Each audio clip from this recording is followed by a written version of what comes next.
À l'Uni, tous les tractages ne se passent pas aussi bien. Mardi dernier, une dizaine d'entre eux se retrouvent à la fac de lettres pour tracter dans le cadre des élections étudiantes, un lieu où le syndicat d'étudiants de droite est loin d'être majoritaire.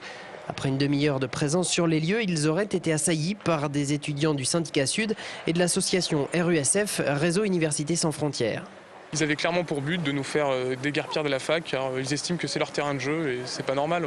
On peut avoir un dialogue avec tous les étudiants, même avec eux, on peut avoir un dialogue sans avoir besoin d'en venir aux mains. Et c'est dommage qu'ils nous agressent physiquement alors qu'on était là pour dialoguer. Nous on les connaît, on les pratique depuis des années, mais c'est peut-être plus les gens qui ne les connaissent pas. Là ils ont vraiment montré leur vrai visage, un visage d'agressivité et de sectarisme. Les militants de l'Uni ont ainsi porté plainte contre 2 personnes qu'ils estiment membres de Sud étudiants et de RUSF pour coups, tentatives de coups, insultes et menaces. Des menaces qu'ils considèrent comme anarchistes mais dont on se défend chez Sud étudiants.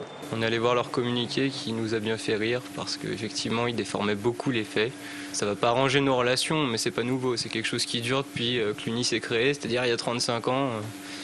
Il y a une opposition entre les vrais syndicats qui défendent l'intérêt des étudiants et l'Uni qui se prétend de la droite universitaire et qui se charge d'appliquer les réformes libérales par le biais des conseils dans les universités. L'association RUSF, de son côté, dément toute implication dans l'échauffourée, ses représentants se déclarant surpris du dépôt de plainte.